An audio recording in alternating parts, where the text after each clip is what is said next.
All right, dude. Well, let's kick it off then, Mike. Appreciate you coming on the podcast. I've been on yours, and I really enjoyed it, and I'm looking forward to this interview, man. Yeah, I mean, first of all, thanks for having us on. But, we loved having you with us and tell your story and some great conversation. And it's always super cool to run across someone else who's got part of that 3-6 lineage. So, yeah, it was pretty awesome. It's a small world. Yeah, I didn't even know that until we started talking before that both you and Neil had served with 3-6 at different times. It's kind of, we covered like different phases of 3-6's history there. Although I was just a lowly attachment, Hey, listen, you, especially like the last one we talked about where you're talking about the 3D battlefield and all the things that you were there coordinating, all that stuff. I was one of the smart grunts. I was an assaultman, a 51. We had to have a certain GT score, but they don't want dudes like me, directing a 3D battlefield and shit like that. So it was. We always loved you guys, man. You guys were, plus you were super cool. The attachments were always, especially like the forward observers and everything, always super cool dudes. You'd have these corporals, and they were just cool as shit, man. Like, they weren't in your chain of command or anything, and they just kind of wanted to be left alone, out of sight, out of mind, and they're just cool guys. We loved it. Yeah, most guys usually, especially if it's their first deployment with like an infantry unit, it's kind of like when you go to boot camp. You just like, hey, I'm here, I'm low key, I'm not trying to make waves, I'm here to do my thing. And it is kind of nice that other people don't really know what you're doing, because they have no idea. Especially like when you're a sergeant or a staff sergeant and you start becoming like a fires chief or a JTAC, people just kind of, all right, dude, do your thing. Like when you try to explain something to them, they're like, all right, yeah, whatever, man, just go ahead and let me know when you're good, like kind of thing. Cause it can get complicated if you're not read into it, but you could probably do it as an assaultman. I don't think it'd be that big of a leap for you. A little bit of training, Yeah. Well, I think that's why the mortarmen get away with murder sometimes too, is because just the stuff that they have to do. And, even though officers and staff NCOs and so forth, they go through training on that stuff. They're not like the guys that use it every single day. So them damn mortarmen, man, they just, they get away with murder, do whatever they want. A little jealous of them. Yeah. Well, the assaultman life was a rough one. And it's funny because when I joined, that's what I wanted to do. I like looked up the information and I'm like, oh dude, these guys carry rocket launchers. Like, oh, that's cool. They do breaches? Like, that's badass. And I'm kind of glad I didn't, only because the assaultman world has zero promotions at the time. Now there's not even a MOS, but at the time there was like no promotions for an assaultman. It was pretty rough out there. I would have been Terminal Lance if it wasn't for, we did a meritorious board, a battalion level board over in Iraq, and smoked that thing. I paid attention at boot camp. I remembered Lieutenant Presley O'Banion and all that oorah shit. And it paid off, man. O.V. Johnson. It paid off. And I penned March 2nd of 05. So, 06. And put the smarts to work a little bit. But yeah, picking up was super hard. And not only sometimes was the cutting score super high, but sometimes just promotion was closed out. Yeah. For a long time. Yeah. I wonder if that's still a thing now. I wonder how I think the promotions are probably still pretty similar. So when you came in though, did you just want to do infantry, or did you know that you wanted to be an assaultman? Like, how did that work? Kind of talk us through your reason for joining, and then the phases, like when you get to SOI, don't you all work together for a little bit and then you all break off in your own MOSs, or do you break off at the beginning? Yeah. So, to answer that question first, and then it was so long ago, I'm almost 100% certain SOI was eight weeks. And if I recall correctly, the first 4 weeks was everybody was doing riflemen, infantry, 0311 stuff. And then for the last 4 weeks, we got to, we all put in what we wanted to be. And I remember this, like, I might not remember how long I was there, but damn, man, I remember there was this dude that was like, hey, I'm an 11. We kick in the doors. We're first to fight. Like, we are the Marine Corps. And then there was this guy, Corporal Campos. We called him Corporal Concentration Campos because the dude was just a terror. Like just for the first 4 weeks, he was just a terror. And he was a 31. And so he's like, if you pick machine guns, I'm going to destroy you. The next weeks of your life is going to be a living hell. We're going to do gun drills every day. And we're all sitting there listening to these guys' pitch. Yeah. And I'm like, fuck that guy. Like, I don't want to do that at all. And then Sergeant Hurd, this really cool dude, was a mortarman. But mortars didn't sound very exciting. Like the principle of them sounded cool. And then this guy had to be getting out because I never saw him again. But I swear, this dude walked up and he's like, hey, what's up? I'm Mike. I'm an assaultman. And we run out and we shoot tanks with rockets. It's pretty cool. And I was like, that guy. Like, that's the guy. Cool. That's the guy I want to be. So, rewinding back to what made me want to join, I think like a lot of us, because someone asked me this last week, I think a lot of us are like born for it. I know that sounds weird and it might be hard for some people to understand, but like when I was a kid in preschool, there's a picture of me under this desk, camoed up with the boonie cover, old tricolor, and this little like plastic machine gun. And it was just one of those things. It felt like it was something I was always supposed to do. One of the guys across the street from me, he was a Vietnam vet, tanker by trade, but they didn't do a ton of tanks in Vietnam, so every Marine's a rifleman, and that was his life. And I just saw how well respected he was in the community, because this was 1990, so they were treated like shit when they came home. But then, come 90s, a lot of people started respecting them and showing them some of the love and respect that they so rightfully deserved. And he was just such a stand-up member of the community. The guy's name is Don Reeves. He was a sergeant.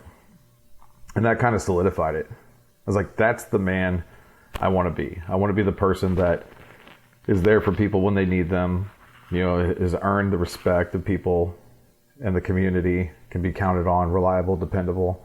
And it just kind of like solidified that the Marine Corps is the way, for me. Was there any family history of military, or were you one of the first? Yeah, Grandpa was Korea era, and got a great uncle who's still alive. Just turned 92 or 93, I should know that, but he retired Air Force. Another great uncle who passed away back in 2006, I think it was. He served in the Army.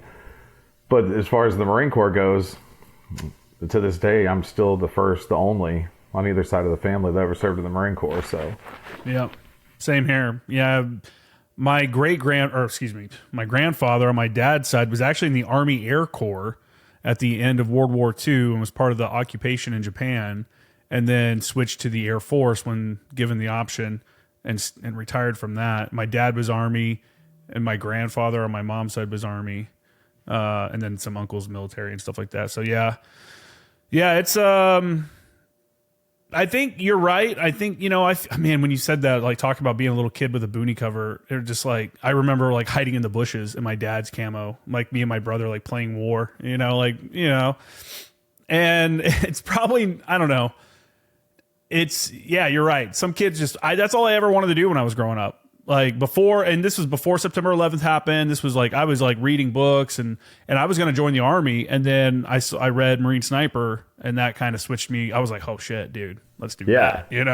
I remember your story, dude. Like it was, and for anybody that wants to check it out, I should have came more prepared and told them what episode it is. I'll figure it out. Like while you tell another story, I'll pull it up. But yeah, Justin came on Tales from the Corps, and that was such a super cool story. And I remember you were doing something and someone saw the book, and I know that because you carried it around with you everywhere. And I know like that book like helped you. I haven't talked about it much on here. I have brought it up, especially if you listen to one of the earlier episodes. So I had gotten arrested. For those that don't know, I had been arrested twice. My first time I got arrested, I had just turned 18. I was still a senior in high school, and I got arrested for weed. The second time, I was supposed to go on the buddy program with my buddy, Michael Hanthorne, and we were supposed to go to boot camp together. And I got arrested, so I couldn't go.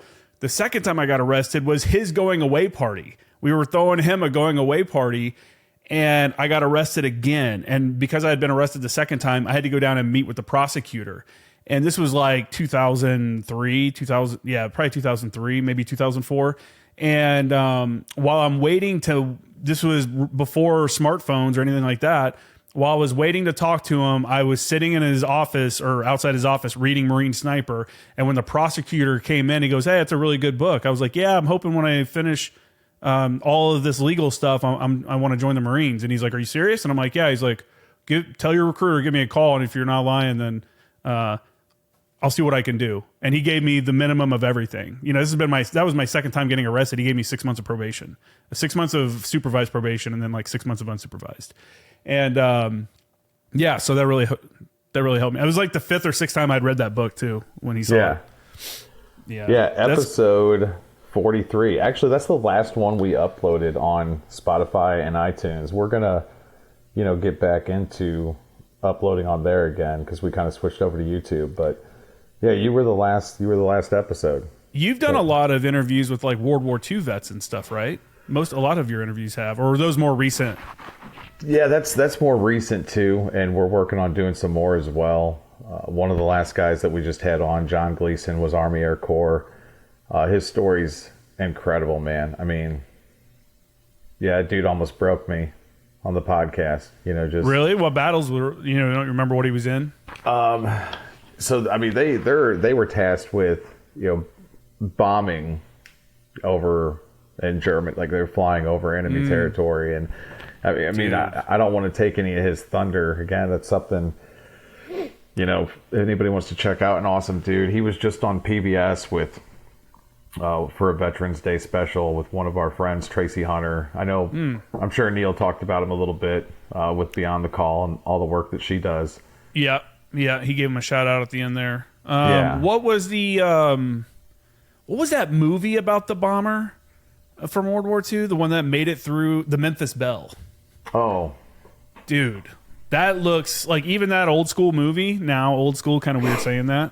That, like, I can't imagine being a bomber pilot, or a crew. Imagine being the dude. Everyone thinks it's cool being the guy in the bubble underneath on the machine gun, but that's like a fucking death trap. Like, it looks cool until you're like getting flak and everything else is shooting at you. Dude, I mean, even being an infantry guy, man. I had two recent trips. In July, I went to Bellawood, and then last September we went to Peleliu, which is actually the shirt that I'm wearing right now that we got from the 80th anniversary of the Battle of Peleliu. And Marines, we are trained to do beach landings, and holy shit, man, Orange Beach was pretty emotional. And I think that was also at the end of the first day, and we had done a lot. We'd gone to Hill 140 where Captain Haldane was killed, and it was a long day, and it got pretty emotional. But just this beach that's like 10 feet, and just like standing there and looking at it from the perspective of somebody that was trained, and you're just like, how in the absolute fuck did they take this island? I mean, how did they take any of them? You just can't. Dude, I almost start to get emotional just because it makes me, like, so proud to be a Marine, and to just to be able to say that I'm of this one of the same of like those guys and what they did. And then and Bellawood was the same. I actually took a bunch of pictures and shared pictures, and one of the most reshared pictures by dudes I served with, like fellow infantry guys, is this picture where I'm across where the Marines would have been before assaulting Bellawood. And it's just this wheat field. And you're like, Jesus Christ, man, like, these dudes had absolutely zero cover. Like, when you're there, because like we read about it and you see the dudes stabbing dudes and hooking and a jabbing, and we sing little cadences and shit about it, but like, my God, dude, when you're there and you look at how far they had to go, and then they had to fight, like, it's like, you just got to get there. The fact that anybody got there alive is incredible. Running through machine gun fire, yeah. That's awesome that you've been able to go to both. That's really cool. I want to go to, at a minimum, I'd like to get to Belleau Wood, do the fountain, you know, and do all that. Like it seems like a really good time. You said you needed pictures from me? Yeah, that's what I'm sending. Yeah, send me some. Me drinking. Send me one from there and send me some of your other ones. So, you know, get a good mix of back when you were a war dog and when you were hanging out at Belleau Wood. So that's so awesome though, man. You've had some really good opportunities, and I think it's because of your podcast, right? And how you met. So for those that don't know, like you somehow, you could talk about it, were introduced to some of the cast of the Pacific, and that kind of led to like kind of a deep dive for you into that whole life of all, you know, the different characters of that story. Yeah, dude. We so you know how it is. You go through ups, you go through downs, you go through just, do I want to keep doing this? I've got this going, you know. Yeah. You know, like we've been working on the app. We launched the app. We're growing that, and you know, Neil so it's so funny, man. And this is like sobriety. I owe a huge part of this to sobriety. So Neil, we had him on as a guest because he had posted something recently about sobriety, and I want to say I was only like 4 months in or so. Mm-hmm. And I'm like, you know what, man? I want to bring this dude on. We're two Marines, you know, that used to get buck wild, you know, back in the day. And just the majority of our audience at the time was dudes we served with. So like dudes who knew us personally and would be like, there's no way that dude is ever not going to drink, you know, and be sober. So, you know, for us to be able to talk about things like sobriety, mental health, you know, things of that nature, there's a lot of power in it. And that's what we tell people that we bring on the podcast and different stuff as well. Anybody that's listening is, especially if you were in even a leadership position, you have that kind of respect from the dudes you served with, that your voice matters. And when you talk about these things, they listen. And then, you know, people reach out to me and they're like, hey man, like, what do you take for anxiety? How do you deal with it? How do you do with this? And it's like, it's all just because I was able to open up and talk about it. And then people reach out and they're like, hey, how do you deal with this? Wanting to drink and all these different things. So all that to say, to finally get back to answering the question, just sobriety is like super important to us. We brought Neil on because of that. We talked about the sober life and how it's been treating us, how great it is and everything. And then, you know, he's like, dude, I love your podcast. It's awesome. If I can ever help out. And then he had shot Scott Gibson. And I guess maybe a couple other guys, but for sure Scott, he had shot him a DM, slid into his DMs and just mentioned the podcast. Like, hey, my buddy has a podcast. Do you want to come on it? And I told Neil, I was like, hey, listen, man, like, since you got him, like, come co-host it with me. You know, like, just, like, you helped make this happen. So then Scott was an incredible guy, still is. So it was, like, he's not. Scott's an incredible guy. Used to be cool. He used to be cool. So then he got us Josh Baton, who was Sergeant Morgan. And Josh is a freaking phenomenal dude. We just hung out with him in Texas. Really incredible guy. And then I want to say, maybe, trying to remember the order, but like Freddie Joe Farnsworth, who's a Marine, and then got into Hollywood, worked on Starship Troopers, Band of Brothers, Pacific, tons of things. Green Day music video, When September Ends. Always got to shout that one out. And then, yeah, Robert Garcia was another Marine who worked on the project. We had them on. James Badgedale, who was Robert Leckie. And then Bruce McKenna ended up coming on. Like, that was a super cool one, just talking to the dude that wrote. You know, he wrote 2 episodes for Band and then, you know, wrote The Pacific. And, you know, Scott's relationship with Tracy, and he volunteers and works with Beyond the Call and these World War II veterans. We brought Tracy on. We talked with her. And then Scott just hits us up one day and he's like, hey, you guys are going to Peleliu with us. And we're like, okay, dude. Yeah. Like, yeah. Okay, Captain Haldane. Aye, sir. You know, like, and then it just kind of was like, it was really happening. Like, yeah, you guys are going to come. You know, we're going to shoot this documentary. We're going to hang out and, you know, go visit and do the different things. And That was an incredible opportunity. And we have, because of the podcast, we've had incredible opportunities to do things like that. Like, dude, the dudes from Black Rifle Coffee, Clint, Jack, Peter, Logan, of course, just incredible dudes. You know, and we've met them through Beyond the Call and through the Pacific War Museum out in Fredericksburg, Texas. And yeah, I mean, when people look at what we're doing, it's like, I started a podcast, and I started the podcast because this NCO from back in the day, Morrissey, he hit me up out of the blue one day, and he's like, dude, you know a lot of people. You should just do a podcast. And so I always give him the shout out because he's, you know, so it took me a little while, but I finally got around to it, and here we are. So here we are. It is cool who you can meet through the podcast, and it's also interesting how accessible people actually are. You know, like when you said he reached out to him on Instagram, I've met tons of my guests. I've just been like, hey, dude, I saw your page, really cool. You know, some of the bigger guys, like I tried to wait a little while till my podcast got bigger because I didn't want to like be like, hey, I got a podcast, I got like 4 episodes, you know, like I wanted it to seem like legit, because it's like you're asking people to give up a pretty good amount of their time, you know, a couple hours of their day, and so I didn't want them to feel like they were wasting their time before I started reaching out to some of the bigger names. But yeah, man, like having I don't know, just having so many different people, and then the people like you said that reach out to you and they're like, dude, that was really cool, you guys talked about this, or you know, the thing that I really like is after I have a guest on, or even I've met some people and they're like, you know, I listened to this episode, or they came on and they were like, hey, we're recorded, and then for like a week or two after, they're like, I was just flooded with like other memories and stuff that I hadn't thought about in so long, you know, because you're re-jogging that memory and stuff of hanging out with your homies and deploying, and you know, all the craziness that comes with both of those. So, but yeah, man.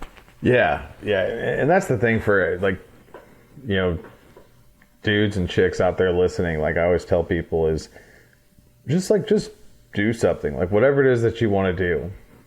You know, unless it's like crimes and stuff. Like don't go doing crimes. You know, be like, oh yeah, this fucking dude told me, you know, go do whatever I wanted. I robbed a bank. Yeah. No, but, yeah. Give anything a try. Believe in yourself. Yeah. You know, and dude, we're not big. And, you know, for me, I think if you get in it to do it, because there's, you know, so many people give up and quit. We talked about this during our test run 2 weeks ago, right? Yeah. So it's like 95% of podcasts don't make it to the 10th episode. Yeah. Maybe the percentage might be higher than that. Yeah, and here's the thing, man. Like, if you know, they say like if you do what you love, it's not work. If this thing one day blows up, cool, whatever. You know, that just means more people get to hear the message. Mm-hmm. You know, especially guys like John Gleason and, you know, people whose story gets told. Cool, more people get to hear the message. Like I don't really care about it blowing up. Just I care about the stories. I love hearing the stories from these guys, because here's the damn truth, man. And I mean, even you, like, we're young dudes, but whenever we're gone, we're fucking gone. Yeah. And there's no one around to tell the story. And I think that's the beautiful thing about podcasting, is especially with our community, is we have the ability to capture these stories and let them live on, of just these. Yeah, for sure. Especially right now, racking up the stories of our World War II and Korea and all these guys while we still have them. Yeah. It just seems like every day. So it's like, oh, you know, oldest dude from here and youngest dude from here. Like the last of everybody's dying. One of the last Navajo code talkers died a couple days ago, the original 20. 107. Yeah, crazy that he made it that. Yeah, no, I agree, man. I think recording it's awesome, and that's one of the reasons I started it. One, to record everybody's stories, but I was like, you know what? You know, when I'm gone, man, my kid's gonna have at this point 237 episodes of like me talking to people. You know, you can just listen to me having conversations, and you know, like, and then extended family, and then everybody that's been a guest family. You know, like 100 years from now, maybe they'll find an audio clip or video clip of their great granddad talking about, you know, going to Fallujah or something, you know, but like you know, it's important to record these things. But well, so let's get back to your story though. So we kind of moved away from it a little bit. Now you're going through school. You're an assaultman. What was like do you remember like what part of school was difficult? When did you get to shoot the rockets? Did you guys get to do the breaching C4 or anything like that? Or was that later on? Yeah, we got to, I think rockets came first, and then, you know, cause it was the small rockets, it was C4 demo, and then we got trained on the javelin. We never got to shoot a live one. The funniest thing, I was talking to my old master sergeant who, he was also a 51 back in the day, and we were just talking about the first time that we ever had to crimp a blasting cap, you know, and they show you these pictures and shit of dudes missing fingers, and you know, so you've got your Kevlar on, and you're supposed to hold it, you know, all the way out, put your head down, and crimp that damn thing. It's fucking kind of terrifying, man. Being 18 years old, just not knowing if your hand's just going to blow off right now. Yeah. You know, like, I hope I'm doing this right. Like, that's talk about the time to learn. And, but then you get overseas and you're like fucking smoking cigarette, fucking with C4, and, you know, like, you know how things work. And, you know, you're comfortable in your element and in your job duties and everything, so on and so forth. Shooting the rocket, you just got to get used to like the no recoil, which is also tricky as shit because that small has that spotting rifle. So you're shooting that thing and it's like recoil. And then you're supposed to like not anticipate recoil as you launch this fucking 83 millimeter rocket forward. What's the spotting rifle's a 9mm, right? Yeah, 9mm. Crimped into a 7.62 casing with a Winchester Hornet primer. Not that I remember any of that shit, right? That's weird. That's a weird combo, right? It's weird, isn't it? Who put that together? Like let's take one of the dudes smoking a cigarette, crimping it. Like, hey, let's put this. Let's see what happens here. You know, let's see if this will work. How do we get this thing? How do we get a bullet the same trajectory as this big ass rocket? I don't know, man. Just bring some shit over. We'll put things together, see what works. How accurate is a spotting round? Oh yeah, and how far out? Like how, you know? So the max effective range is 500 meters because that's when the tracer burns out. So I mean, you could, in theory, hit something that's like 800 meters away, but you're not going to know if you're on target. Yeah, because that tracer burns out. Yeah, but and that's why it's so important not to drop the thing because they get zeroed in. Like the thing has to be adjusted, some wizard in the armory. And that's why, you know, we joke about pogues and stuff, but in all seriousness, some dude made that thing work so that I and my team could use it effectively. Yeah. I didn't know how to do it. He did. Yeah. What were the rounds for the small that you guys had? You had the HE rounds, right? They had thermobaric rounds as well, didn't they? Yeah, and then there was there was this brand new one that came out, and I'll never forget. We didn't have the stats on it. God, I wish I could remember what kind of round that was. It was something like super cool. And my platoon sergeant like wanted, you know, I asked him, I was like, "Hey, I don't know shit about this rocket, the max effective range, all this different stuff and everything." I was section leader at the time. We're getting ready to go to Iraq. And he's like, "Go call the fucking dudes that made it."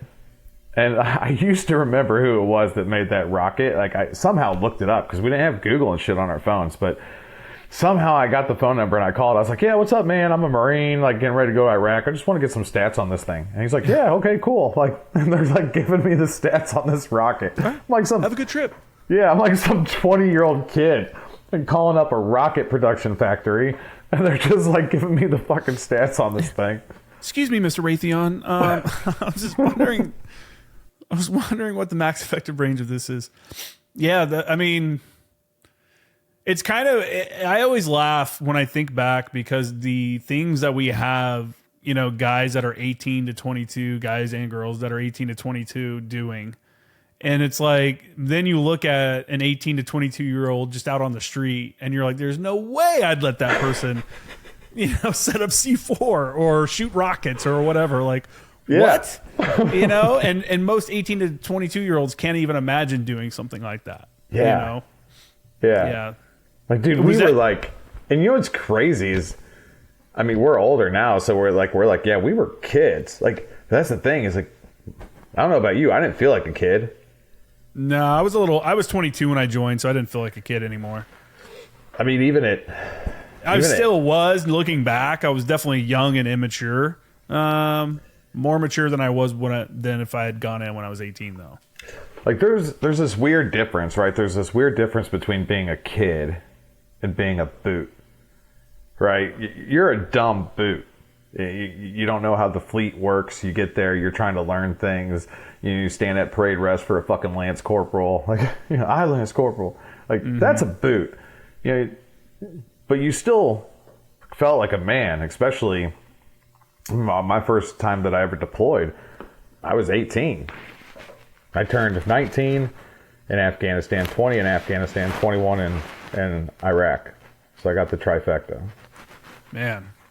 But it's that's like, crazy. You felt like a grown-ass man. That's for sure. I mean, you're doing man shit, you know? You're out fighting, dude, especially in the infantry. You know? That's no joke. Like, especially when you get there. So let's talk about your first deployment. When you get there, the reality is like, oh, shit. It really sets in, especially if something happens. Someone, I don't know your experience, but if like someone gets killed, someone gets injured, or even close calls, it's like, oh, this is fucking real. You know, it like becomes way more real. I don't know. Let's talk about your first deployment then. When you got to 3-6 as a boot, how long after that did you guys deploy, and what was like the workup for you? Yeah, that's a great question. So we had about a couple days notice. So we're going on this big training evolution. So we're going to Afghanistan in February, or it was like around March of 2004, March, April, something like that. So that's what we're getting ready to prepare for. Mm-hmm. And we're getting ready to go up to AP Hill, Virginia for training. And it's like, you know, zero dark, like 4 or 5, something like that in the morning. And I'm still a good kid at the time. Like, I hadn't like started binge drinking and, you know, all that good stuff yet. And so they read off this list of names. And they're like, if your name was on the list, you got to go see the XO. So I'm like, shit, man. Like, how am I in trouble? I haven't done anything. I'm a good kid. We go over there, and they're like, okay, if your name got called off, you're not going to AP Hill. You're going to Afghanistan. And I'm like, we're fucking what? Like, what? You know, and my mom was one of those moms that, like, she was super proud of me being a Marine and all that good stuff. But I called them, and it was like, I don't know, 5 a.m. back home or something. And I said, hey, good news, bad news.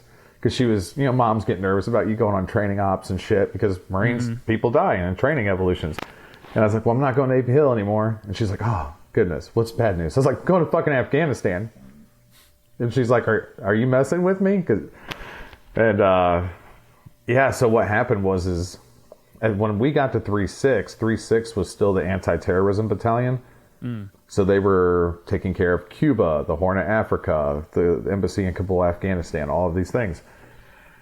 And the company that was in Kabul at the time had dropped the ball big time.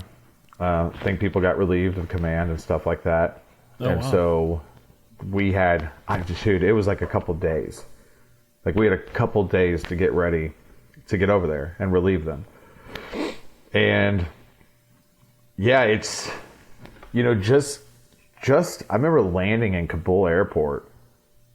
I mean, even shit, the stops before, like, things starts to get more and more real. And then when you fly into Kabul, and it's like, because I'd never left the country or anything before. I was a Midwestern kid. Like, yeah, maybe we made it to the beach in Florida on the Panhandle twice as a kid. Like, we didn't have a lot of money. We didn't travel. Classic Midwest spring break trip. Everyone goes to Florida or Myrtle Beach. Right. It's one or the other.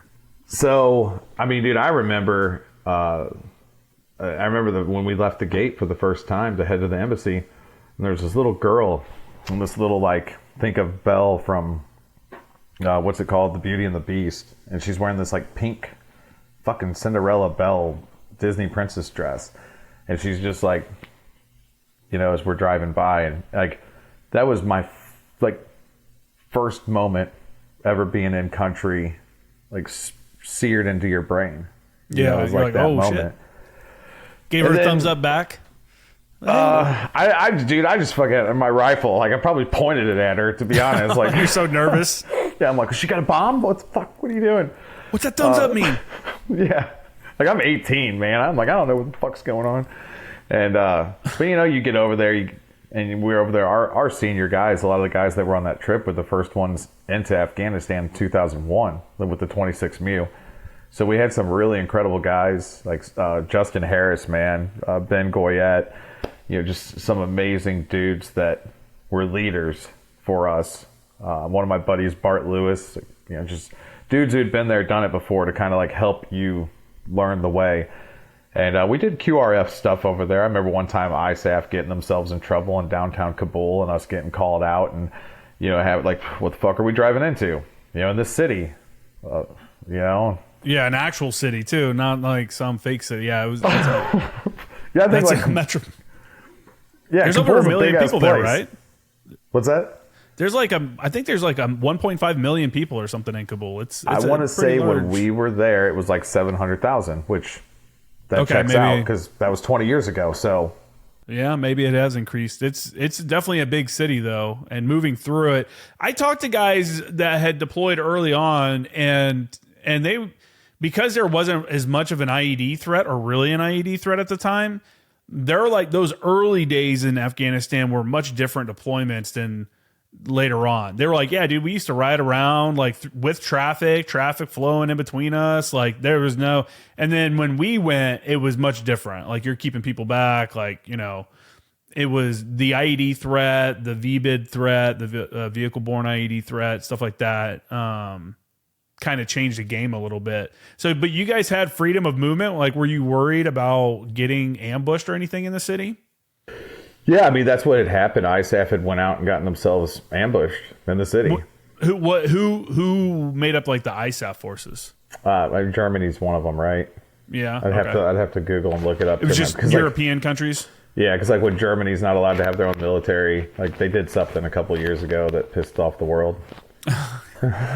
I think that's Germany can have a military, but they just don't fund it. Now they're going to start funding it. Japan couldn't have a military. Yeah. But they're now trying to switch it so that they can now have they have the Japanese Self-Defense Force, which I've worked with those guys a lot. They used to come over when I was with Anglico, and they do twice a year. We do exercises with them, and really cool guys, really capable people. But it's all defense stuff. They can't do any offensive stuff. Right. But yeah. This is how you dig a foxhole. How do we advance? No. My old captain, Captain Walker, he was one of our firepower control team leaders. He was talking about, he's like, the first time we went out and trained with them, they're all, the Marine Corps is really good about giving you like 100 pounds of lightweight gear. And the Japanese are like way more slick. Yeah. And he's like, they were on San Clemente Island. And he was saying they literally did essentially a big ass bonsai charge. And I think it was like huge area that they covered. It was like a half a mile. And he's like, dude, we were dying at the end. We were all like all of our body armor and all of our other stuff. And they're just flying like, ah. I thought that was hilarious. I was like, damn, I wish I would have seen a fucking modern day bonsai charge. That would have been wicked. They felt their fathers. Anyways, so back to, so you're in Afghanistan. I mean, wow, that's crazy. Like the early days though, like, now that you brought it up, so we weren't really too concerned with IEDs. Now, in 2004, so we were only over there for like a couple months because it was an emergency deployment. Just enough to get you like, I don't know, I think I got a medal and overseas, just enough for that. And then we went back in 2004 and we were there till December. And now that was a lot more, we had more concerns with VVIDs. So where were you guys at in 2004? Same place? No, we went down to the Kaust Bowl. It was Fob Salerno. That's where we operated out of. And if anybody's familiar with, with Afghanistan, there's this Kaust Bowl. It's the Gardas Kaust Pass, and it's a place that the Russians the Soviets, they were never able to take it because there's just one way in, one way out. And if they tried to come in with helos, well, just RPG them, take them down kind of situation. And it was interesting. We worried more about landmines than we did anything else. But yeah, I mean, once you got to Iraq, you were, everything like burlap sack, wires, like dude with binoculars letting birds fly. Like, it is crazy the shit that as kids we had to be on the lookout for. Is dude with a fucking mirror, signaling people to blow us up all the time. It's crazy. Checking overpasses, make sure somebody's not dropping something down on the convoy. Stacks of rocks, like yeah. Well, you do counter IED training, and that makes you think everything's an IED. You get in country, like, look for any piles of trash. You're like, have you been to Iraq? Yeah. Have you been to Afghanistan? Like, you look for yellow jugs. Literally, hundreds of thousands of yellow jugs everywhere. Yeah. Like they're all palm oil jugs everywhere. Dude, literally, like everything could have been an IED. Yeah. Like everything. Don't hit a pothole. Fuck, have you seen the roads? Like, yeah. So you were there early enough where they probably still had mines from their previous wars. They still had that stock. And then later on, it all became homemade IEDs and stuff like that. It was literally yellow jugs packed with HME, the homemade explosives. Yeah, I mean, that was back in the days when you heard about tanks hitting like triple stack tank mines and stuff like that. Yeah. What was that area like? I mean, when, not a lot of us, most of us that went to Afghanistan were in Helmand. Once the plus up happened in 2008, that Helmand area was chopped out and given to the Marine Corps. The Marine Corps didn't want to play with everybody else. They demanded that they get an area that was fully supported by Marines, and they didn't want to be mixed in with everything else. So that's why we ended up in Helmand by ourselves, doing our own thing, and the Army took the rest of the country. So most Marines that I know in my generation were all down in Helmand. So what was it like in that area? Because this was all farmland where we were at. Yeah, it was, just pull up a map or something. But like, one of the biggest areas that we patrolled, and the commander of the base was a colonel in the Army. And, you hear about things. Well, you don't hear about things when you're in, interestingly enough, but whenever you get out, if you develop a relationship with, dudes who were officers, your XO, platoon commander, even your CO, you start to hear more of the stories about the things that happen at a higher level. And it's interesting. I encourage people, hey, it was like I encourage anybody who served, like, build a relation, like talk to the guys, try to get a reunion together, reach Semper Fi in America's fun. They do them. We've done 2 of them for Afghanistan and Iraq deployment.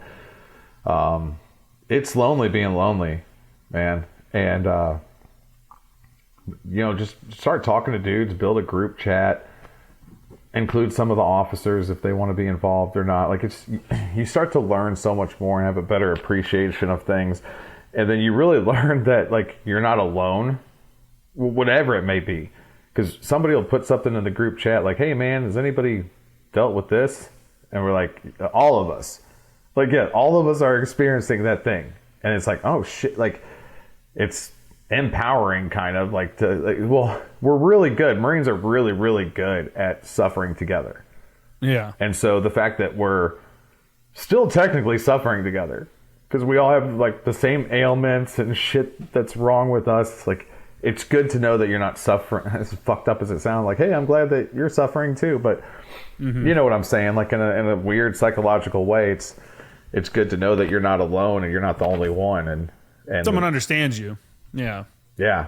It's hard for a lot of people. Most Marines get out, and then, across the board, across the other branches, most people get out after their first enlistment. And it was different for me because I stayed in the area around Camp Pendleton, and then I started the podcast. So I'm constantly interacting with military people. But I can't imagine how hard it is for a guy that joined at 18 to get out at 22. And one day he's doing PT and running, and he's, blowing stuff up, and this is happening and that's happening. And then within 48 hours, he's sitting on his parents' couch and he's like, what the fuck just happened? And none of the people that he just lived with, worked with, deployed with, partied with, all of it, all the time, family, basically, they're gone now. And I didn't go through that, but I can't imagine. I imagine that's extremely difficult for a lot of people because it's such a culture shock.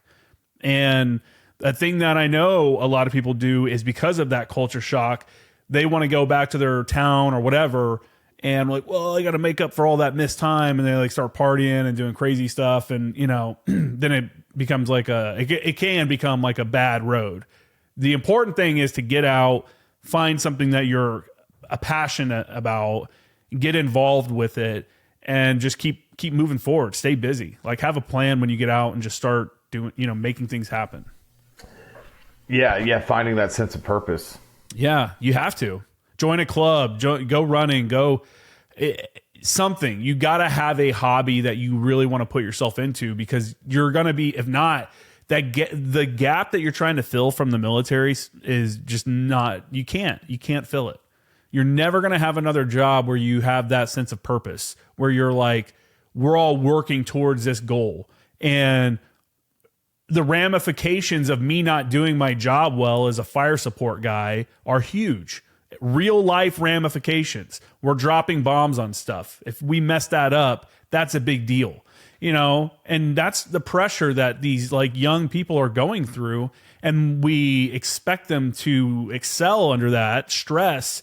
And then they leave the military and then it's like, oh, I got to go get a job at some office, or, you know, just trying to figure out. It's like, dude, you were just given like all that responsibility to blow up stuff, have rockets, you know, carry rockets. Like, hey, carry this rocket until you need it. What? You know, like all of that. And now you're back out in the real world and it's like, what am I doing here? And so, yeah you're right, man. People got to get together and contact each other. And then, you know, you get some job or something and some dude's like, not sure if you're ready for that level of responsibility yet.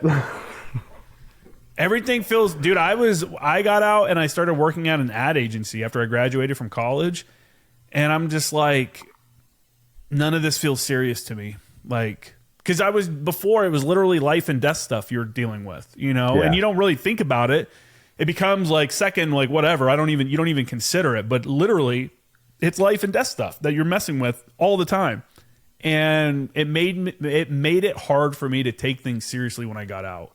Because I'm like, this isn't a big deal. This isn't life and death. Like, who cares? Oh, this report's late. Who cares? Right. Like, it's, you know, like, and I just didn't. And the other thing too is the culture. You know, this was my first job after getting out of the Marines, and it wasn't like the team.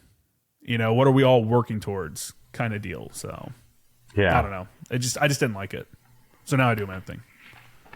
Yeah, and that's the thing too, man. Is like there's so many opportunities out there, and I'd love to invite anybody that's listening to this. Like, you know, I guess like shameless plug moment here, but you know, we launched a new networking app, Shakker. It's free to download. We're doing some cool things for veteran services. So like guys that are part of the DAV that can point you in the right direction. We got some dudes that help people get you know, career skills, different resume building skills, things of that nature. We got this awesome Army dude named Jermaine that does that. Simplifying America's Fun are coming onto the platform, but I'm the first dude on there. And you know, if you go on there and you shoot me a message and say, I don't want to work for anybody else, 9 to 5 is bullshit, dude, I'll have a phone call with you. You know, there's so many things out there that we can do. I think that veterans are incredible entrepreneurs. You know, for us, we lived risk. So constantly having to deal with risk. And I mean, living in a world of chaos and all of these different things. When most people would quit and give up, we're the ones that keep pushing forward and move on, and we're successful. Like, you know, Fred Smith, founder of FedEx, who just passed away this year. He was an officer in Vietnam. And that dude, like, did the most Marine thing ever, right? What he did was more of a Lance Corporal thing, but good on him because he did it as an officer. He wasn't going to be able to pay his fuel bill.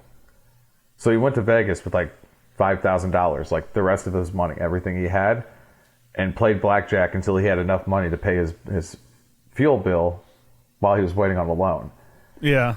And it's like, that's the thing with us, man, is we are so damn good at just fighting through it, just pushing forward, fighting through it, especially when we find purpose. I mean, you see, dude, like, what is it called? Ridge? I get ads for this shit. Like Ridge wallets, Marine Scout Sniper, CEO, I didn't know founder. that. I want to say it's that. Hopefully I didn't fuck that up and promote the wrong company. You know, if I did, dude, I'm sorry. But we're, dude, like, yeah, I'm super accessible. I talk with people. I helped this dude over last week, and he's not military. He's a civilian, but he's a genius kid, and he works at the Apple store. And I'm like, dude, you need to have a consulting firm. I'm like, we're gonna have weekly calls. We're gonna work together. I'm gonna help you out because you're not a 9-to-5 type of dude. Like, you can help a lot of people. You're a genius. So, yeah, just throwing that out there, man. Come find me on the platform. Shoot me a message. And people got a network, you know? And like you were saying, that we're really good at dealing with stuff, dealing with stress, dealing with these, you know, I don't know, situations, getting through it. The problem that we have is that we try to do it alone. And that's the problem. Yeah. And that's something even myself, you know, kind of like everything that I've dealt with, especially trying to start this business and do all this stuff, like I've gone through so much stress alone that I shouldn't have, that I should have unloaded on some people and stuff like that, that I just never, you know, and looking back, I regret that, obviously. And I encourage people now to, like, you know, reach out to someone, especially something like this. Like, I like it when people reach out to me and they ask me about, you know, how can I do this? How can I go to these veteran beer club events every month here in San Diego.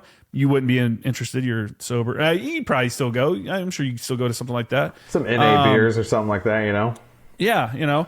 But they meet at a different brewery around San Diego. They're getting ready to have their 10-year anniversary. Every month they meet at a different brewery. And it's mainly people that are getting out of the military, but then it's also a lot of people that are out of the military. I go and try to represent, like, the entrepreneurs. Hey, here's, if you want to be an entrepreneur, here's kind of a path. You know, here's kind of what I did.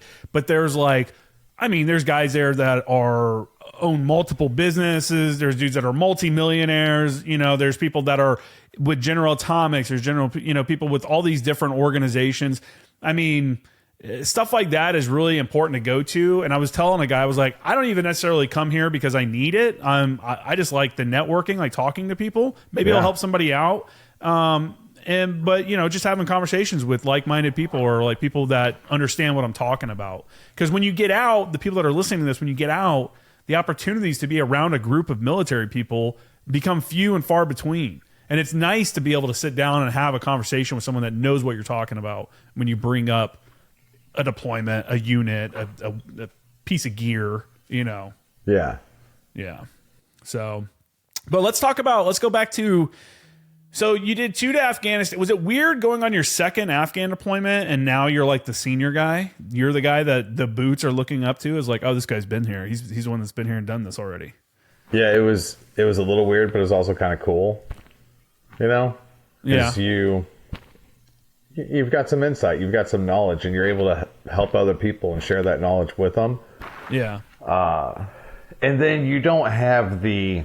How old were you on your second Afghan? Yeah, so 19. That's crazy. Yeah. So and you're the senior guy. Well, and it was also kind of weird because we had a unique situation when we went through SOI. There was 18 assaultmen. 3 of them were reservists, so they poof. Mm-hmm. And then the numbers dwindled down. Like, one guy went Yankee White or something like that. And then, you know, this guy went stay. These 3 went to another company. So we dwindled down to kind of a smaller group of us. And only 2 of us, a guy named Hunter and myself, went on the 03 deployment. So we were the only 2 out of this, like, core group of 6 to 8 of us that had been there. And yeah, it's weird being that guy that has the knowledge. It's also super helpful. I mean, if anybody's experienced this in life, like, the first time you go somewhere is super weird.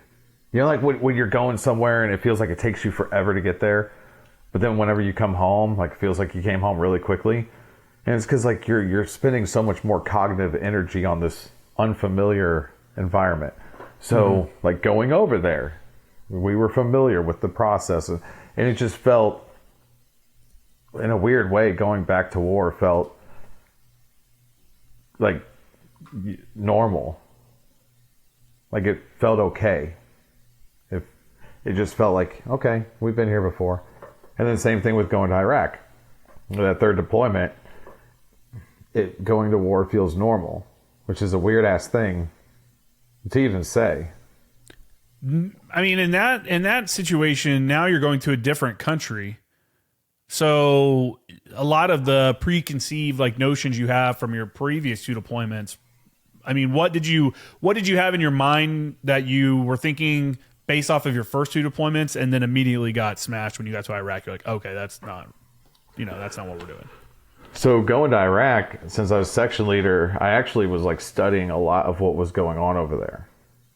And so I had no idea we were about to do the shit that we did, which ended up being Operation Iron Fist, and then subsequently Steel Curtain like a month later, which was like the 20th anniversary of all that stuff going down. But, you know, assaultmen, there weren't tanks in Iraq.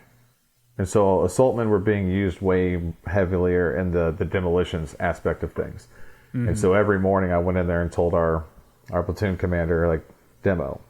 And then he came through, got us a demo range, got us some good training with combat engineers who taught us some cool stuff. You know, because we're just like, oh, P equals plenty, blow it up. But these guys are actually like, they use formulas. There's actually math to this stuff. And, you know, if you've got a blast blanket, this is the distance. If you're using this, like, we learned all this math for like a week. And everybody's like, why the fuck are we here? I'm like, I don't know. We just got to stay here. I don't know who would ask for this. But we eventually did get to blow shit up too. So like, that was fun. But I think I had no idea the amount of demolitions we were going to do. Like, don't get me wrong. It was awesome. Yeah. But just, and dude, God. What were you demoing? I mean, what were you hitting it with? So the first thing we had to do was there was a lot of like rubble. So, you know, we had and we were like in this little place, looked like the Alamo. It was right on the border of Syria, just a little bit south, a couple miles south of where the Euphrates comes in. And there was all this, you know, just rubble-ish kind of structured dead zone. And, you know, BC comes out there and he's like, hey, that all needs to be gone, right? Because you're just going to have people coming up into that dead zone, pop shots, shooting rockets, different things, giving you guys a hard time. And then, like, one day, like, we detonated 1,000 pounds of C4 just demoing buildings, just dropping those things. Wow. And that was before we even started clearing cities. This was just to kind of make our base a little bit more secure. Yeah. You know, by giving us clear fields of fire, you know, from the posts that were on the base, you know, for anybody that was approaching. And then, yeah, I mean, once we started clearing the cities, anybody that's seen a picture of anything from like Iraq or Afghanistan, they all have walls, metal doors, like every house is like a compound. And we had to breach that shit. So at one point in Afghanistan, we had to worry about IEDs and like doorways and stuff like that. Was that a concern? And they started, because of that, a lot of times they started just blowing a hole in the wall rather than go through the gate because it was more safe. Was that a concern at all, or not really then? It probably should have been, to be honest. One of my most memorable moments, and it's probably happened like on November 9th or something like that. So we come across, well, here's the thing. The 11s, the people that we were with, our riflemen, were really, really great at, like, they were really great at finding them, not in the bad way. Like, just see, like, this guy, Joe Gillis, man, like, we were going to drive up on a hill or some shit, and it was known for IEDs, and someone, like, gave it the all clear, and he was just like, hey, let me take a look. And he like spotted some wires. I mean, our 11s, man, like 360311s, Lima Company out there listening, like you guys, some of the best, phenomenal dudes. But this one, they, I don't know what they saw or exactly how it went down, but before breaching the house, someone noticed something. And this house was just packed. Like, I guess it had rockets and shit just ready to go. And the dude spotted it, and like they were, there's a couple on that, unfortunately, were missed. And, bad things happened as a result of them. But the vast majority, those guys were really, really good. And another thing that kind of worked out for us, if anybody really cares enough to dig into Operation Steel Curtain and what that looked like. So the month before, in October, we cleared the city of Saddah, and we swept from east to west. Now, our Camp Gannon, named after 7th Marines captain who got killed there, Captain Gannon, was to the west of the city of Husaybah. So from Camp Gannon, Husaybah, Karabla, Saddah, going west to east. So we went east to west through Saddah. You set up some battle positions there. I think BP Iwo Jima was one of them. Like, they're all named after, cool Marine battles and stuff. Mm-hmm. So a month later, we sweep around and we come from the west to the east. So pretty cool tactically, because everybody thought we were going to cross this wadi, the dry riverbed, for people that don't know what the hell a wadi is, and then come into the city and keep pushing west. So we held position, and I guess they're like, they didn't know what the hell we were doing.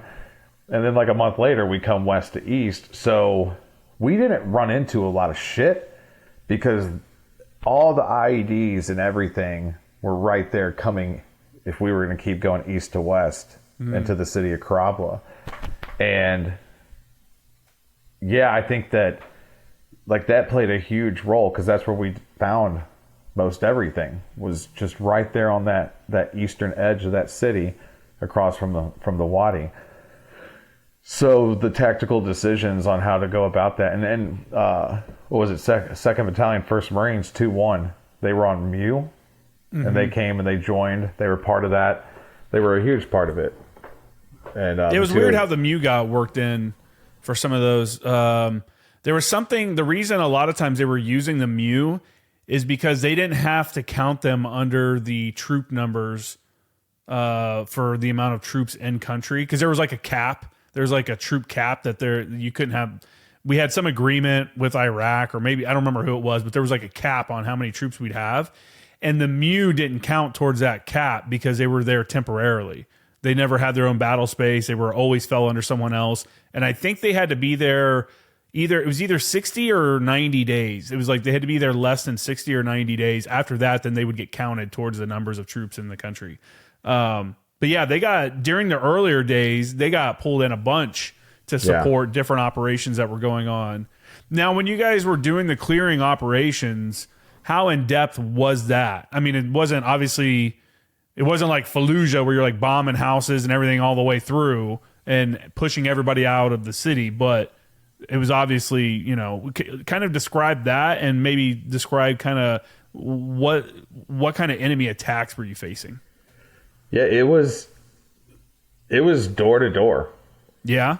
Like straight up. I don't want to sound like one of those bitter dudes that like didn't go to Fallujah that's jealous or anything, but so these aren't my words, but because I was talking with somebody and I said, well, like Fallujah, it's like it's the thing, right? It's when everybody thinks about Iraq, or it was like Fallujah. Yeah. And I want to say, and maybe I'll save this for another time, because I'm not a believer in putting inaccurate information out there. So I'm going to do some research and I'll get back to you on this. But I was when somebody was talking about the scale of the things that we did, and like if you Google Operation Steel Curtain, it talks about how it's one of the largest operations in either Afghanistan or Iraq conflict. Mm-hmm. And I was talking to an old, senior member of our company about this, and they said, well, yeah, Fallujah, like we didn't really have the army with us. Yeah, it was 3621, and there was like minor little pieces from the army that were on the outer cordon catching the people fleeing the city. And Fallujah had a pretty heavy army element. Well, who has more money for PR?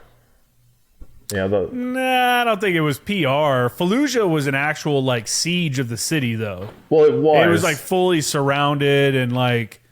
And again, I'm not taking away from what you guys did, but I think it's two different kinds of clearing of cities.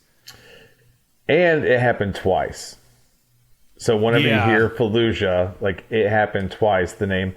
So it should have only happened once, but we let politics get involved.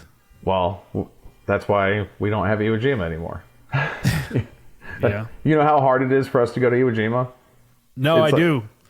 Yeah. I floated off the coast of it and even getting people from the MU to be able to go in and visit. It's like a whole thing. Yeah. Yeah, it's because it's a military establishment now, or, kind of for them. The only reason that I even feel comfortable bringing up the whole PR component things is I met this awesome dude. He's an Army general, General Drummond. Super cool dude. Met him over at Bella Wood. And, the Yankee division was there. But all you ever hear about is the Marine Corps. Yeah. And he's like, yeah, he's a cool dude. So this isn't me shit talking. We exchanged phone numbers and stuff like that. And like we became friends. Dude's like a Lance Corporal. He's out there digging holes, to put poles in this sign for this church that they actually helped rebuild. The Yankee division like paid for it and they still maintain it and help upkeep that's it. Cool. Like they do some really cool stuff. But we talk about Bella Wood. He's like, yeah, people only ever think about Marines. You guys have some really great PR. And I was like, yes, we do. I was like, yeah, Iwo Jima, Bella Wood, those are probably our two best PR moments. And I mean, even when you think about Guadalcanal and Peleliu and all that, there was a lot of Army there, later on and some of them, but there were divisions, or maybe not divisions, but battalions of soldiers that were also doing landings in the Pacific as well with Marines, but no one ever remembers them. When they get brought up, it's normally like, remember when the Marines stole that stuff from those soldiers so that they'd have equipment? It's like, that's like the memories. Yeah. But yeah, I mean, as far as, we've got some like literature and some cool stuff on Steel Curtain. It was one of those things that really until this year, I didn't realize how big of a deal it was. Mm-hmm. And, people sent me some things, just different documents, PDFs. I started doing more research and looking into it. I've met some guys that were with 2-1, became friends with them on Facebook. We've kind of talked a little bit about it. Would love to have them on the podcast also to kind of get to hear their side. Because, dude, as soon as we hit that line of departure, it was just, I mean, it was gunfight. It was the gunfight. whole way through. Huh? How long did that operation last? It went. So we wrapped up because there was like a second element to it where they went up to the town like Ubaidi and New Ubaidi, and that was mainly 2-1 that did that. And I ran into a dude randomly out in the wild who was there with 2-1. Who was part of that. He got shot up there.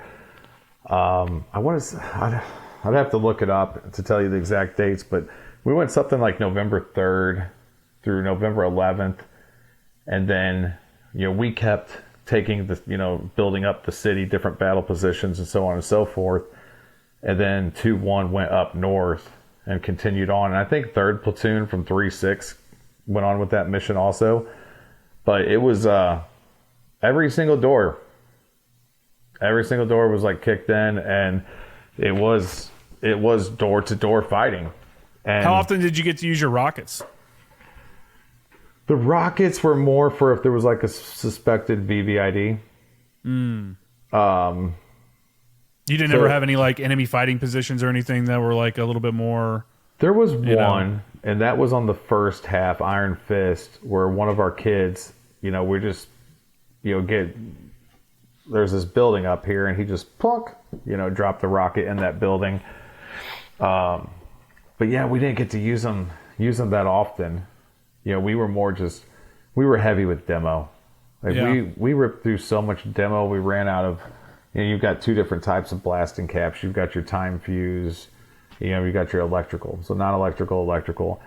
And we got to the point where we ran out of all of our non-electric, and we're wiring things up, just around the corner boop, Clacking pop, them pop, off. pop, pop, pop. You know. So yeah, that thank God for that week of training that we had on the demo range before we went into like a full scale city. You know, having to breach every door there. A week of training. Here's your C4. Get into the combat and start breaching stuff. Yeah, 4 days of it was doing math. One day of actually doing demo, and then yeah, you guys are gonna go through 1,000 buildings. Well, just the section of the city that was south of our camp had 440 buildings, and that was a small little section because we called it the 440. That's the only reason I know that. Yeah, so thousands of buildings were cleared door to door by 362 and 21. Did you guys have any? What was like the fire support aspect of it? Did you have Dude, artillery I don't know, support? man. Did you see close air support happening? So yeah, we definitely had, and I want to say Iraq's when I learned, because you know, like you don't know what you don't know. You stay in your own lane, right? Like, shut up, stay in your own lane, and I was really good at that.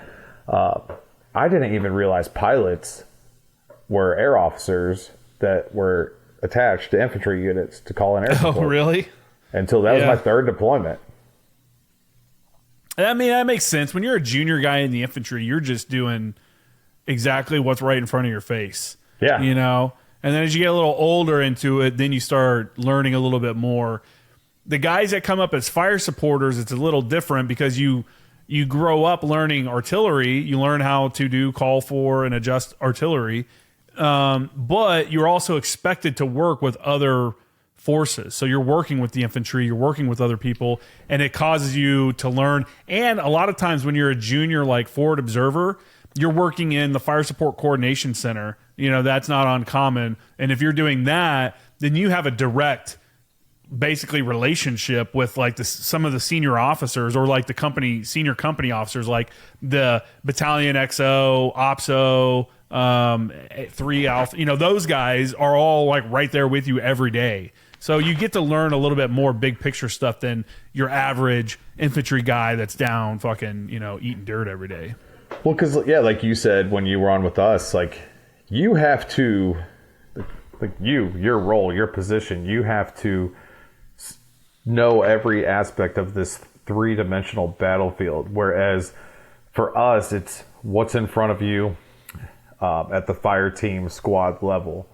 And, you know, that's one of the things that makes the Marine Corps so damn good. You know, our combined arms is incredible. But for sure, that fire team level, right? Like whenever, like, how did we take EWO? The fire team. It was the Marine Corps fire team that took that island.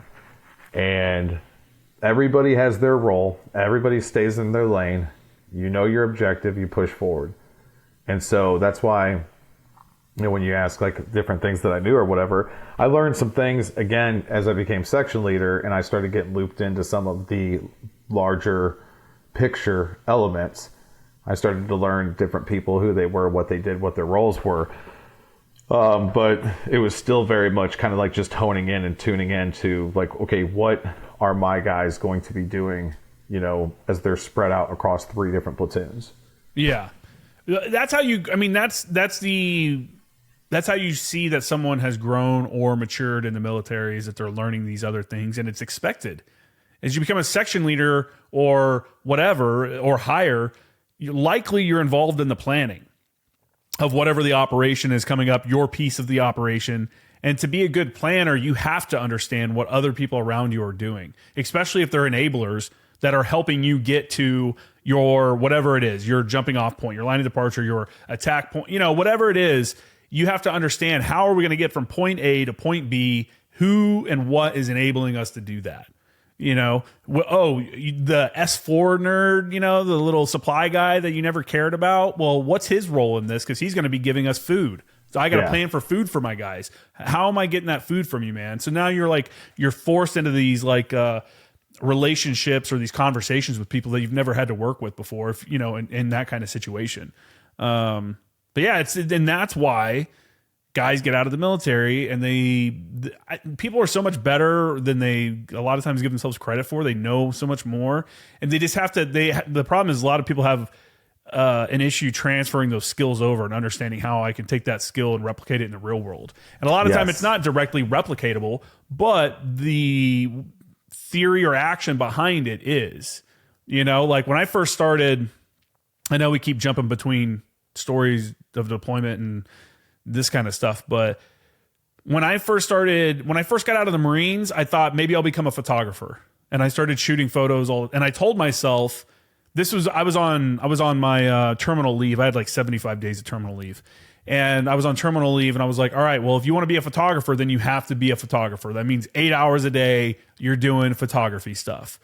And I did that. And I obviously didn't become a photographer. I do have a lot of photos that I take, but that kind of thought process bled over to when I started my first website and the other stuff, you know, because I had that self-discipline to be like, yeah, I could sit here and watch TV all day and play on my phone and say that I work from home, you know, or I could actually do the work. And and I think that's something that people take those capabilities from the military, from that, you know, what you learned in combat, being in charge of people, planning, that kind of deal, and bring it out to the real world. So I think another very important aspect as well, you know, and I have no problem jumping back into this getting out transitional stuff, because we had like a day of SEPs, a day of TAPs. I remember I didn't do going terminal. So like my actual EAS, I went in, I think it was like a chief warrant officer, you know, signed 3 copies of my DD-214. Here you go. I drove home. And, you know, but a big thing that I've found through becoming an entrepreneur and, you know, getting my bachelor's, my master's, doing all the different things that I've done is, you know, people always talk about Marines, they talk about that discipline. And you were just talking about it. You're talking about, you know, instead of sitting here on the couch all day playing on my phone saying I work from home, I think it's very important for people to recognize too, and not feel bad about this, that, you know, I think having a mentor is a must, an absolute must. And, you know, it doesn't have to be another Marine or military person. Mine was a guy who's a civilian, who's a successful business person. You know, he passed, but he was with him. And think back into the Marine Corps. I don't know what your day-to-day life was, but ours was, we get up at a certain time and we have to go report accountability to the platoon sergeant, platoon commander down at the company office. And then, you know, I think you go in there around lunchtime, and then we'd go in there before the Marines got released for the day. And you'd have to give accountability of what you did with your time that day. Now, if you don't have someone to hold you accountable, or even, this is how I took it, I have someone I have to report to hold myself accountable. yeah, If you don't have that person that you're going to report to every day, it is easy to sit there and play on your phone and say that you work from home and accomplish fucking nothing. So we were really good about, we'd have a call in the morning and a call in the evening. We're like just religiously. And we usually have multiple calls because we were doing a lot of things. But we'd have that, what's the plan of the day? Okay, carry out the plan of the day. And then we'd have where we come together and be like, okay, what got taken care of? Yeah. And if you care, and you should, if you care enough about who it is that's giving you that time, like you were talking about taking an hour of somebody's time on the podcast. If you have somebody that's working with you like that in that capacity, you should care enough to not waste their time. For sure. And, you know, so if you and I have a call in the morning and you're like, hey, what needs to get done? And I list off these things. And then we call in the afternoon and I'm like, hey, Justin, yeah, I didn't get any of that shit done. You know, you have to care, because if you don't care, then you're okay with it. But if I care that I'm going to have that conversation with you and tell you I didn't get shit done, you know, now if we couldn't do this because we have to do this first, so I'm going to do this tomorrow. Dude, we're fucking really good at that shit. And like you said, that people don't give themselves enough credit for those skills. That skill is so incredibly important in being successful in anything, but especially like running your own business, becoming an entrepreneur. Like we are like built for that shit. Yeah, you just want to get stuff done. A lot of it comes from all the bullshit work that you have to do while you're in the military, and the stuff that sucks and you don't want to do it, but there's no other option.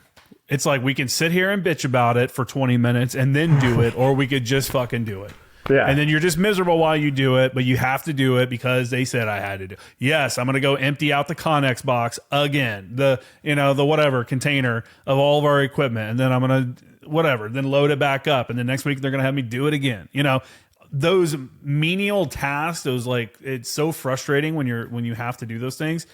Later on in life, it makes it where you're like, okay, I got this task to do. All right, just do it. Get it done. Get it over with. It's a different mindset.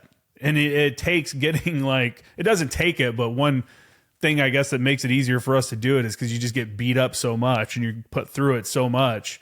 The best planners in the military that I ever worked with were pilots, because they don't have time to fuck around. So when it comes to planning, they walk in, they're like, what's the mission? Where are we going? You need us from what direction? Okay. And then they just start working the plan. And they when they're great about, hey, it's time to fuck off. And they're like, yeah, they're awesome guys and bros and stuff. But you watch a pilot, especially if they're a pilot that's been to WTI or Top Gun, they're like an F-18 or Cobra guy. You watch them when it's time to plan, and it's into it. They're into it, and it's because it's serious for those guys. It's life or death when you're flying around. And again, there's so much that goes into being a pilot that people don't even realize. They don't have time to fuck around. So their planning process is so streamlined. I was always, every time I worked with pilots and watched them do planning, it was mission planning was another thing, it was just second nature. But yeah, you got to be able to carry that over though. It's important. Yeah. And man, I can't emphasize enough.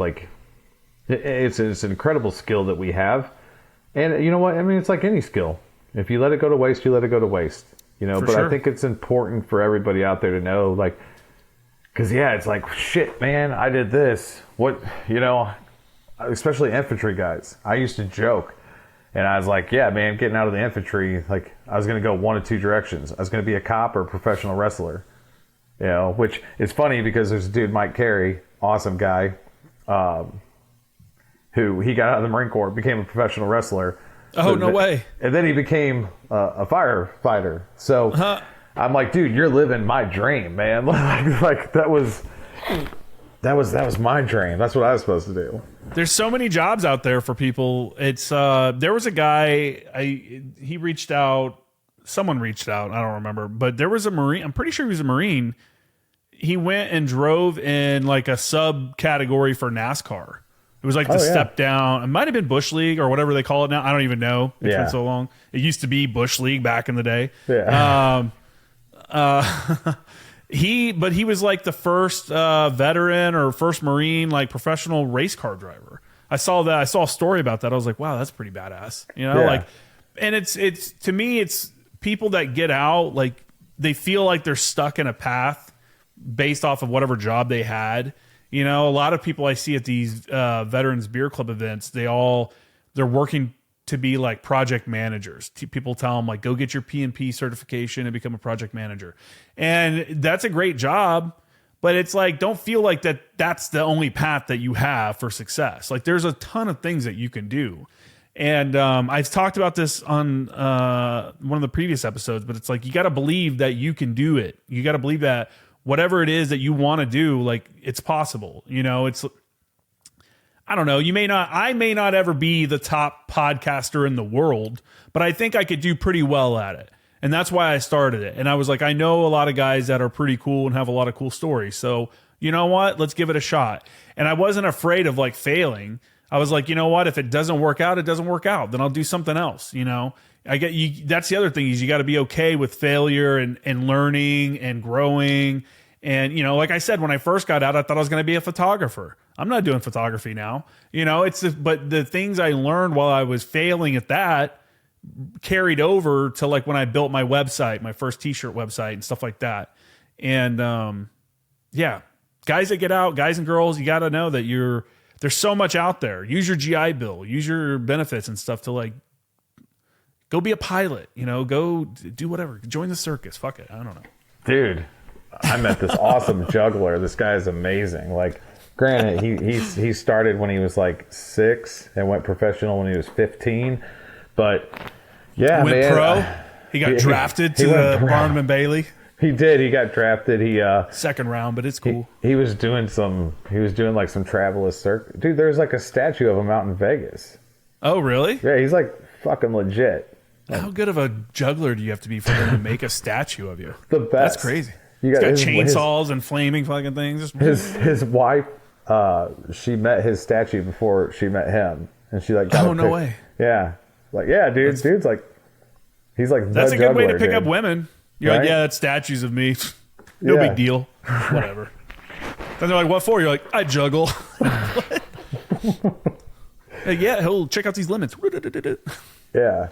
Yeah, dude, that's hilarious. You can do anything, man. Like we can't. Like we've got that. And it's funny stuff too, man. Like sometimes I'll talk to HR people, and I'm like, so what is it that if you're going to take someone from the military, what is it that you think, like why do you think that we're good? And the one I love the most is when they're like, well, you joined the military, that shows commitment. And I was like, listen, I didn't want to go to the brig for fucking, I had a contract, and if I left, like, so that whole commitment thing, that was one day in my life that I made a commitment, and then I spent another however many 4 years is not wanting to go to prison. Yeah. So. In servitude. Yeah. So, I mean, I joke. I loved it, man. I fucking loved it. And I think, like most people, you think about, like, what if I'd have stayed in and, all those different things. I was going to ask if you regret getting out. I don't. This is what I wish life, I do. I wish life was like a video game where you could just reset your fuck ups. And not because I have any fuck ups that I want to reset, but like, dude, how cool would it have been to just go try your hand at like DI school? Fuck that, dude. No way. No? What? How cool? What are you talking about? Do you know what DI school is? Yeah, you're a recruit again. They treat you like a recruit again. No. Yeah. I don't know what your boot camp experience was like, but mine was not less than ideal. So I was good on. I had a buddy who was at DI school, Sergeant Gay, and that was even worse for him, Matt Gay. And he was like, I hit him up because I was thinking about it. I was like, man, maybe I need to, because they tell you a lot of MOSs are competitive. You got to go do DI or recruiter if you're going to get promoted to staff sergeant. And I was a sergeant, and I was like, man, I might need to go do one of these. And I hit my buddy up who was in DI school. I was like, dude, how is it down there? And he's like, I want to burn this fucking place to the ground. And I was like, all right, cool. Yeah. Good to go. Yeah. It's a cool thing, though, man. I mean, you look at Army. Would be cool. Like Gunny High, like you look at these dudes, you look at the Smokey Bear, and to have the experience would be cool, and I'm sure it's cool for those guys to look back and go, yeah, I was a drill instructor. But I've met a lot of people that are like, dude, when you're there, you're miserable. Like, it's the worst. It's the most toxic environment. That was all 4 years of my enlistment.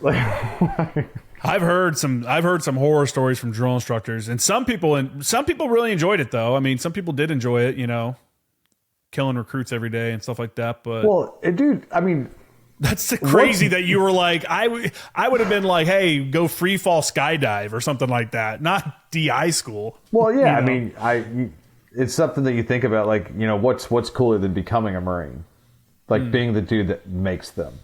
It is legit. I mean, shout out to all the people that have done it, because it's not an easy job, and I've talked to guys that have done it, guys and girls, especially when you're the new drill instructor, because you're just running and screaming, and every one of them will tell you, they're like, dude, you will never be as skinny as you are than your first phase or your first cycle as a drill instructor, because you're never eating, because you don't eat in front of the recruits, and you're always running and screaming and yeah.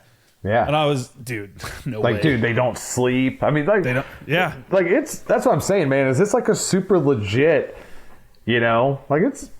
It'd be cool to look back and be like, yeah, I did that, but I'm good. I've done other stuff that's cool too. That's why I'm saying, if life was like a video game, right, where you had if you got there and you're like, no, I fucked up. I don't want to do this anymore. I chose the wrong path. I always thought I'd be a better recruiter just because I could talk to people. Yeah. And I had worked in I was with MLG as a mechanic, and then I moved over to Vision as an artillery guy, and then I became a JTAC, and I was working with the air side. So I knew a bunch of different aspects of the Marine Corps. And I was like, that's pretty helpful if you're a recruiter and someone comes in and they want to know. For sure. You know, because a lot of those guys are probably bullshitting through stuff. They're like, yeah, man, that's a really cool job. Water technician. You're going to be like building dams. And then you go and you're like, oh, shit, I'm the laundry guy. I'm like filtering water and doing laundry. Like, damn it. Yeah, my recruit, you know, people always talk shit about their recruiters, man. Mine, cool as shit. Still remember his name. Awesome dude. Didn't lie, didn't bullshit. He actually, like, asked me, you know, because I had a decent ASVAB score. And he's like, you sure you want to be infantry? Yeah, dude. He was like, all right. It's amazing. It's not amazing, but it is kind of the amount of stories I've heard from infantry guys where they're like the recruiter tries. People think that the recruiters are trying to trick you to go into the infantry. Yeah. Like, and it's the exact opposite. A lot of times they're like, are you sure you want to do that? Like, there's a lot of other options, you know. They're like, bro, you know, it's not what, like, yeah, they're not trying to trick you to go in the infantry and go fight, you know, and stuff like that. That's not even. Well, I've never seen that. Then. Dude, yeah, I had a recruiter from my hometown, man. That, all right, so this is what happened. I went in 03-ish, like when I was 18. So there was a dude super close. You know, his dad was Recon Marine back in the 80s. Incredible people. And this kid was a year older than me. And he ended up getting killed in Ramadi in 2006. He was a kid I grew up with. Well, so that's 3 years, right? So I'm like I'm like going on 21 now. That was the year I turned 21.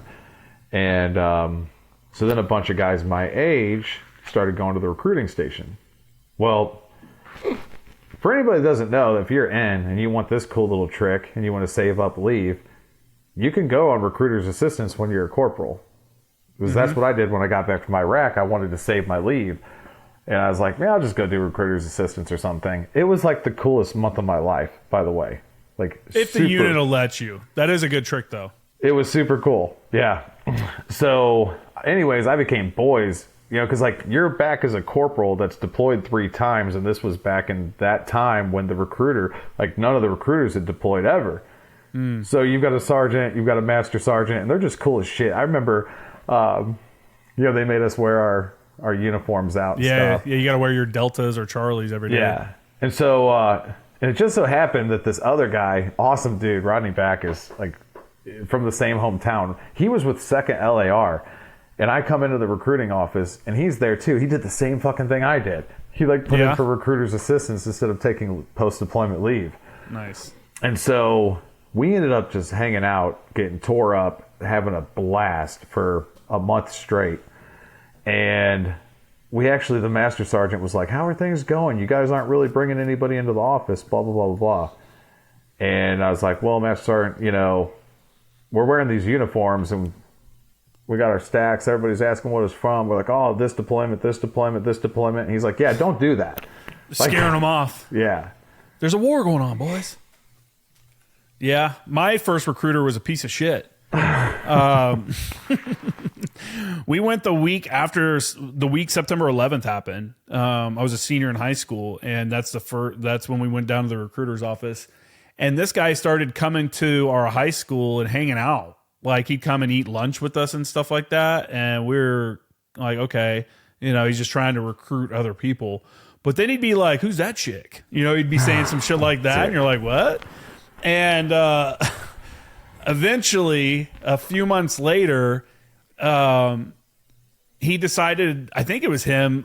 He had to have been the one that set it up. He had like a hotel party and it got busted. And when the cops came, it was like him and a bunch of like high school chicks and like coke and fucking alcohol and shit.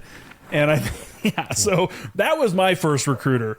Definitely not the best example. I don't remember the one that actually got me signed up, what his name was, but he was a cool guy. And I actually ran into him at Camp Lejeune before I came out to Camp Pendleton.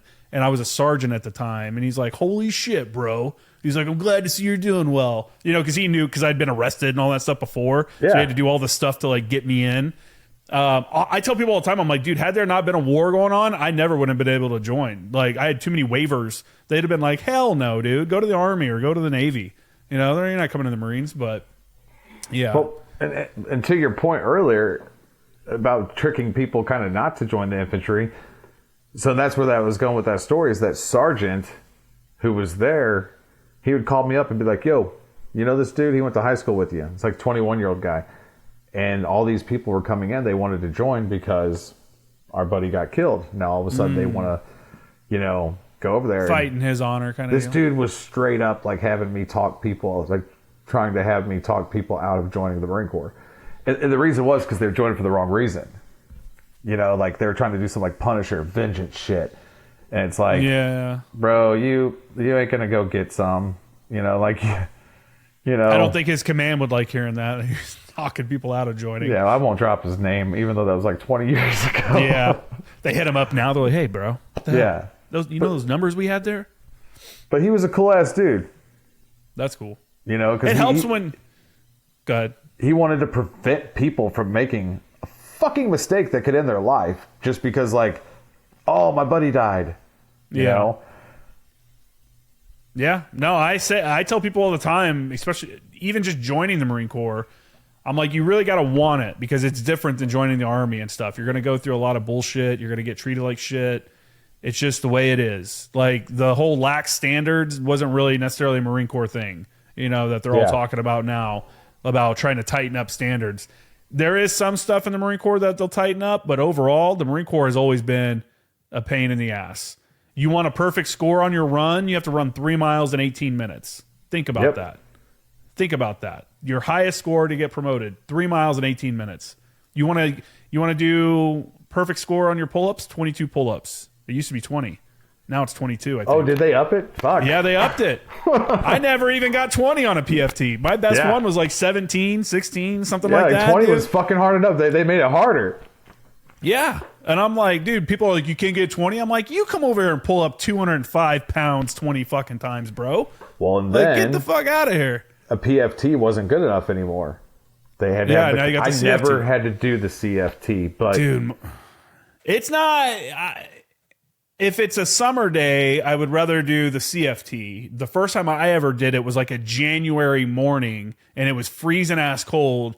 And the first event that you do is like a half a mile sprint, essentially, in boots and utes. So in boots and camo bottoms and your shirt. And don't want that. I just remember finishing that, and my lungs were so like, you know, you're sprinting for a half a mile and freezing ass cold. Just like, I got done. I was like, oh my God. And then you got to do the part where you're dragging people and running ammo cans. Dude, if you put out on that, by the end of it, you literally feel like you're going to pass out. Like, it's like one of those, like, the blood has rushed from your head and you're like lightheaded and shit because you just did so much. See, one of the best things ever was like after that 3 mile run on the PFT, you know, just like sucking down a Marlboro Red, lighting up a cigarette right at the end of that. I was always trying not to puke. I did puke a couple times. They used to tell us, like, if you don't throw up, you weren't trying.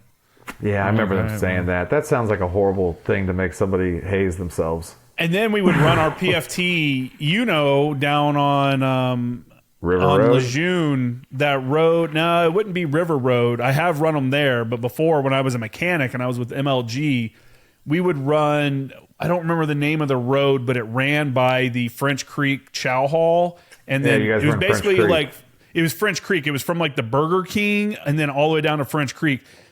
And it was horrible because the whole way you run by the waste treatment plant, the Chow Hall, and Burger King, and all those smells are hitting you while you're just like running as hard as you can. And it's just like, dude, I just trying not to get sick right now. Yeah, man, I do not miss that.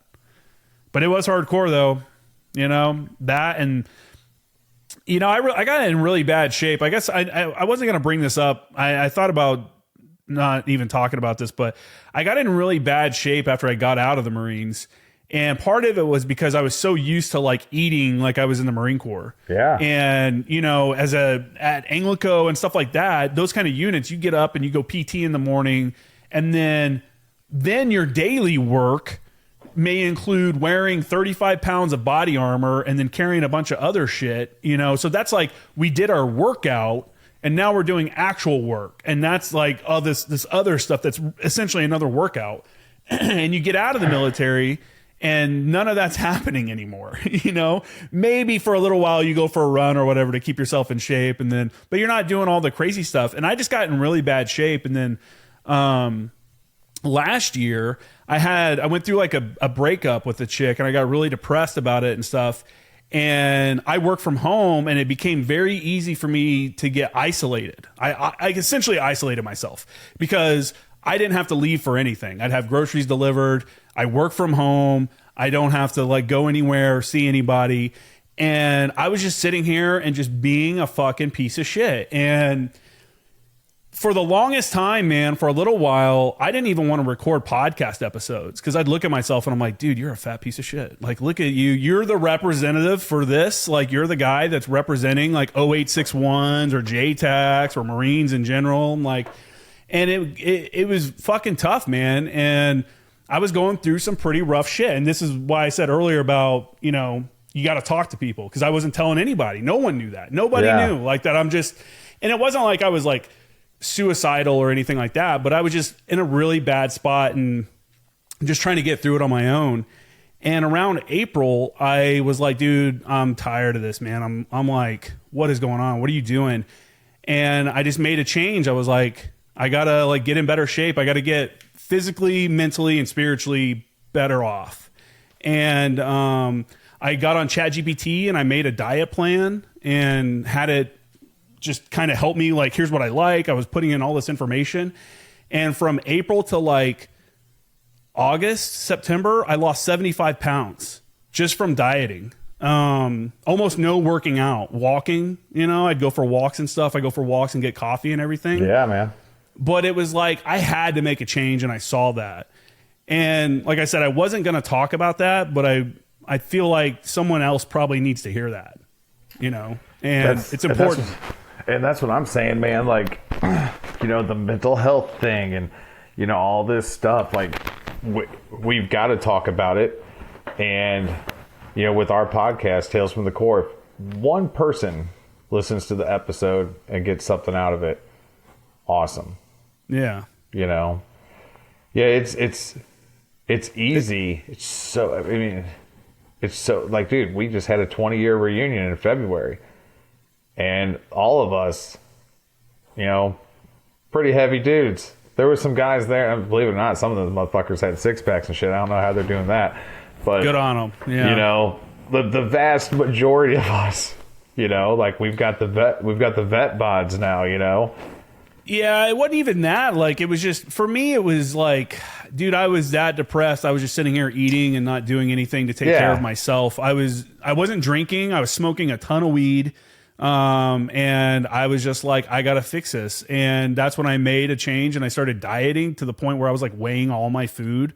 I was logging literally everything in ChatGPT, how much water I was drinking, everything, meals, you know, all of it. Pretty hardcore for like 6 weeks. And then I was like, all right, I kind of get what I can have and can't have and portions and stuff. And then after that, I kept going. And then another thing I did that I think was really good was I started journaling. I started writing stuff down because I was like, I'm not telling anybody this stuff. I got to get it out. And I just started writing shit down. And I think I have probably, my journal is probably 35 pages now of just fucking, you know, and I've kind of slacked on that lately too, but it helped me get out of all that. And I hope somebody hears that. And, you know, I don't know. Again, I wasn't going to talk about it, but we were talking about all this other stuff earlier, so I figured I'd bring it up. That's part of the reason why I wasn't on the podcast for a few months. Like, I kind of stopped because I was like, I just got to get myself in a better spot. And yeah, so yeah, dude. Yeah. But I really appreciate you coming on, man. I don't know. That was kind of a weird way to end it. We kind of went all over the place. This was more of a self-help podcast. We talked with a little bit of military story stuff. I wasn't expecting this, but yeah. Yeah, man. I mean, listen, like, we've got funny ass stories. We've got cool ass stories. And I'm sure, you know, I mean, I meet people that, you know, I was telling them I do a podcast and this is usually what I ask, kind of the same things you asked. Like, what made you want to join? Blah, blah, blah, blah. And this dude was like, well, what made you want to join? You know, and I think it's a good podcast for us because, you know, a lot of us, we don't really like to talk about ourselves too terribly much. but we're good at talking about certain things. And I know we always seem to always end on mental health. Like, and, you know, I went through some stuff back in like February. I found out about the vet center. I started talking to a dude going in there every week. And the biggest thing they helped me with, and like, dude, I got a bachelor's and a master's in psychology. And like, I didn't just like fake my way through that shit. Like, I earned it. And so here, this is me saying, like, if anybody should know this, like, I went through clinical training. I'm one of the dudes that should know this. Yeah. But even still went. And for me, man, other people piss me off like so much. Yeah. Right? Like, I know what you're saying. Driving, cutting you off, doing this, doing that. Like, why didn't this motherfucker, like, you know, like, and I think that a lot of us get pissed off about that shit.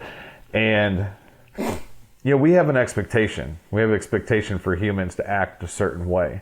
And even the humans include, like, our loved ones, people we're in relationships. You know, like, the way that we act with one another, we anticipate one another's needs. Like, we lived a life that nobody else can even imagine. Mm-hmm. And so we have this expectation that other people will act a certain way, that other people will have consequences and repercussions for their actions. And just the fucking world doesn't work like that.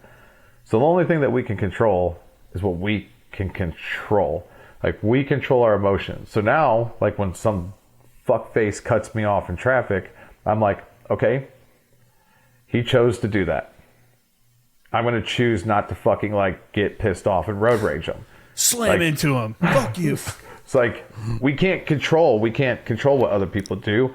We can only control, like, what we can. And I've found such a better place and peace. I'm not perfect. I still get fucking pissed off at people.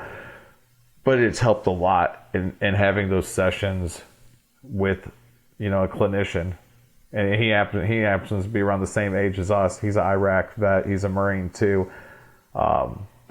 And I want to say one last thing, you know, because I think this is super important before we kind of wrap up. You know, people will go and they'll actually give mental health a try. And they're like, oh, I didn't like the dude, or I didn't like the chick, they weren't for me, or whatever. And so I always say, well, if you went to a doctor with a broken arm and he didn't fix it, would you just leave it be, or would you go find a doctor that can? Mm-hmm.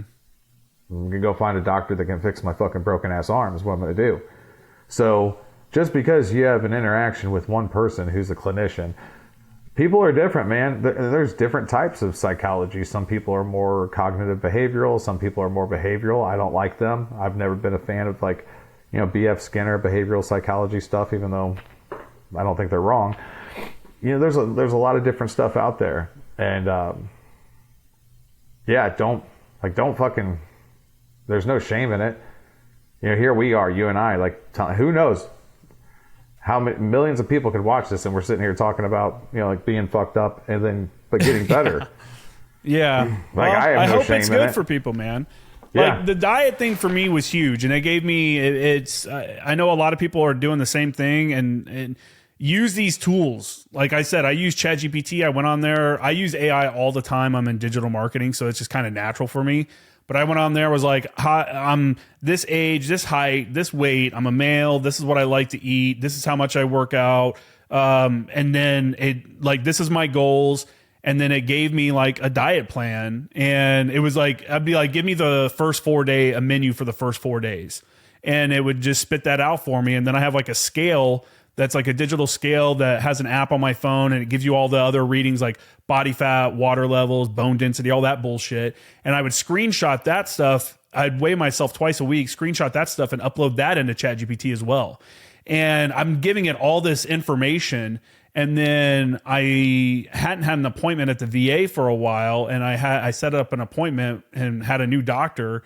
And during my initial thing with him, I was like, hey, ChatGPT, you know, I'm at my doctor's office. Tell it all the stuff that my diet that I've been doing and all this stuff. You know, give it all the progress report. And you know, I was taking vitamins and stuff that you know. And then the doctor was like, what the hell? Like, this is crazy. It was like, just started telling him. He's like taking notes. And then my doctor's appointment turned into like a discussion about AI for like the next 20 minutes after that. But it's a tool, and it's a way for people to maybe make a change. I hope it helps somebody. Again, I was in a pretty bad spot, just not feeling good about myself. And just dieting was better. Again, journaling. And then I started going to church and doing that and praying, which I hadn't done since I was like in middle school, really. So like I said, I needed to get physically, mentally, and spiritually like in a better spot.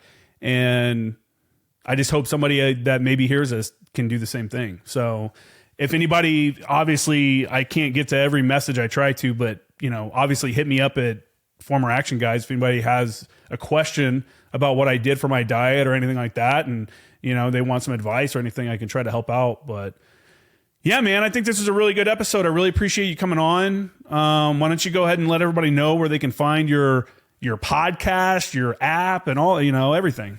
Yeah, man. I appreciate it. Great chatting with you. Great hanging with you as always. So the podcast, Tales from the Corps, of course, spelled Marine Corps, CORPS, right? You can find us on YouTube, Spotify, Apple. We're going to start posting the videos. Well, we're going to start putting things back on Spotify also. But you can check out our last one that we had, episode, I think it was 43 with Justin. It was pretty cool. I know we've got to do another round 2. Yeah, that was like a year ago or so, right? Yeah, it was like April. It was like August 13th or something like that. I was just looking at it. We launched this awesome... Go back and look at how fat I was then. But we didn't have video of it. We didn't have video of it. It was only audio. Oh, I thought it had video. Dang it. Yeah, right, yeah. So the next one will. But hey, I don't even remember you being that fat. But I mean, if you say you were, okay. Dude, I lost 75 pounds, bro. I mean, that's So I was getting up there. It was not good. But yeah, so when we launched our app, Shakker. New networking. We took the best of like LinkedIn, TikTok, Tinder, put it in there so people can connect, network with one another, internships, mentorships. And we've got things for active duty. We've got things for veterans and civilian as well. All the civilians out there that dig these things. We got spots for you guys as well. Check that out. It's a free app to download on Apple and Google Play. Are you on? Does your podcast have an Instagram page? Yeah, kind of.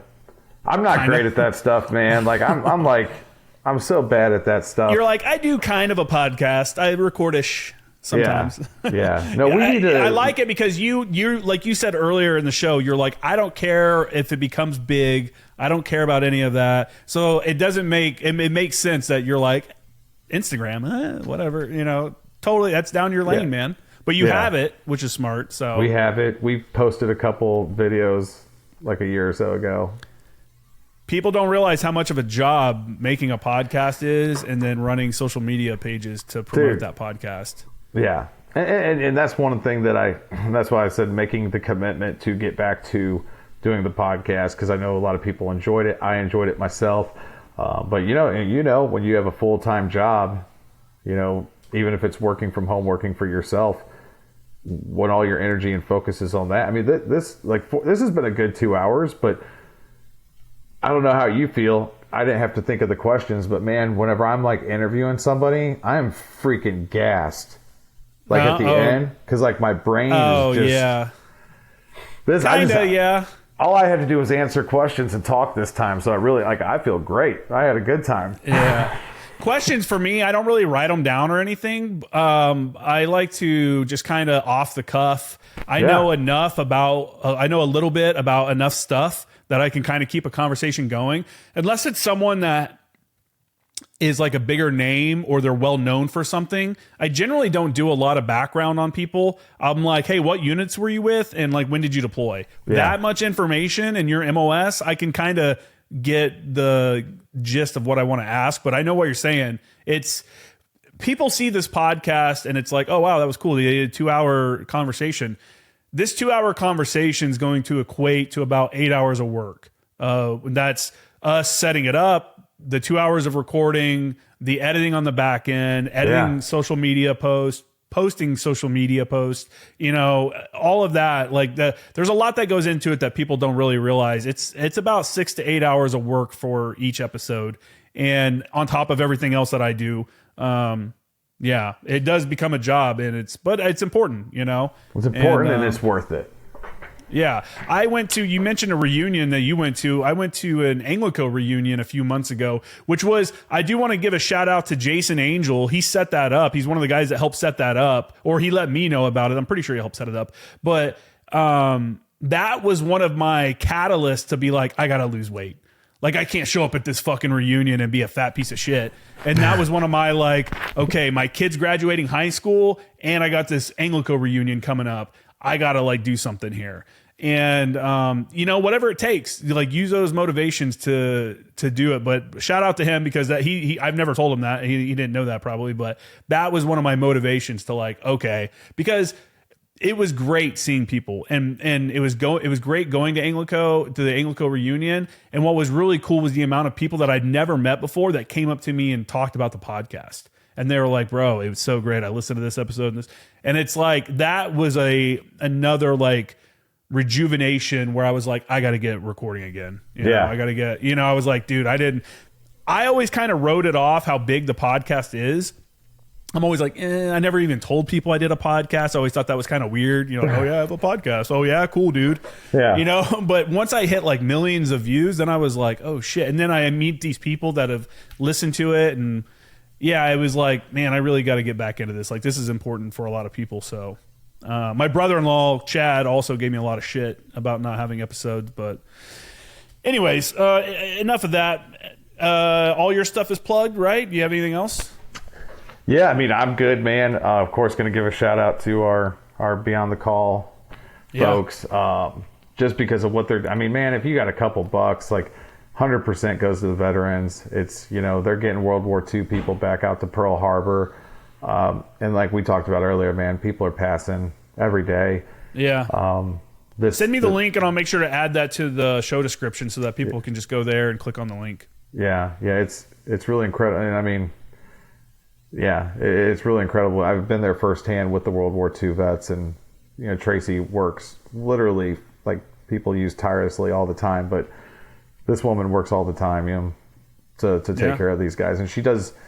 She'll go play checkers with them. Like she does more than just help get them to events and things. Like she's a friend, she's a caretaker in some senses, and she gives it all up to them, man. So love her, love what she does. She's an incredible person. That's awesome, man. Yeah, check it out. Like I said, I'll make sure to put that description or the link in the description for people to check that out. Check out the Tales from the Core podcast. As always, go to Instagram, check out Former Action Guys, Former Action News. My news channel has hit 20,000 followers, and what's crazy is just last month, had 1.3 million views. I'm like, holy shit, I'm kind of becoming a real news channel here. This is wild. So if you haven't, go over to Former Action News, check that out. I put all the day-to-day news is in the stories. You'll see videos on my regular page, but in the stories I put at least 20 stories up a day of just news from the day. So make sure to check that out. Go to my website, jkramergraphics.com. And that's it, man. I really appreciate you coming on. It's been really good. Appreciate it, brother. Thank you so much. Glad that you're back doing this, and looking forward to the future. Hell yeah, dude.